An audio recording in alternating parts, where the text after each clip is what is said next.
اسراف کہتے ہیں ہر چیز میں حد سے آگے بڑھ جانا، اور عام طور پر اس کا مشہور استعمال جو ہے وہ مال خرچ کرنے میں حد سے زیادہ بڑھ جانے میں آتا ہے. یعنی اسراف کا مطلب ہم انسٹنٹلی لیتے ہیں کہ حد سے زیادہ مال خرچ کر لینا.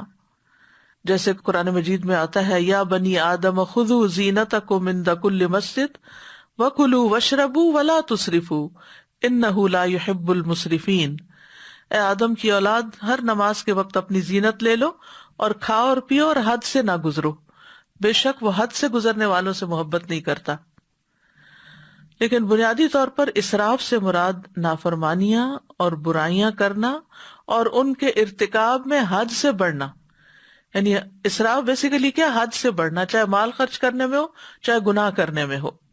اور یہاں گناہ گار مومنوں کو کہا جا رہا ہے کہ جنہوں نے اپنی جانوں پر ظلم کیا، یعنی اللہ تعالیٰ کی نافرمانی کر کے، تو وہ لا تقنطوا من رحمت اللہ، اللہ کی رحمت سے مایوس نہ ہو جاؤ اور اپنے آپ کو ہلاک نہ کر ڈالو کہ کہیں یہ کہنے لگو کہ ہمارے گناہ بہت زیادہ ہیں، ہمارے عیب بہت بڑھ گئے ہیں، ہم اپنے آپ سے ڈس اپوائنٹ ہو گئے ہیں اور کوئی طریقہ نہیں کہ جس سے ہم ٹھیک ہو سکیں، ہم شاید کبھی بھی نہ سدھریں، اور اس طرح وہ اللہ کی نافرمانی پر اڑے رہیں.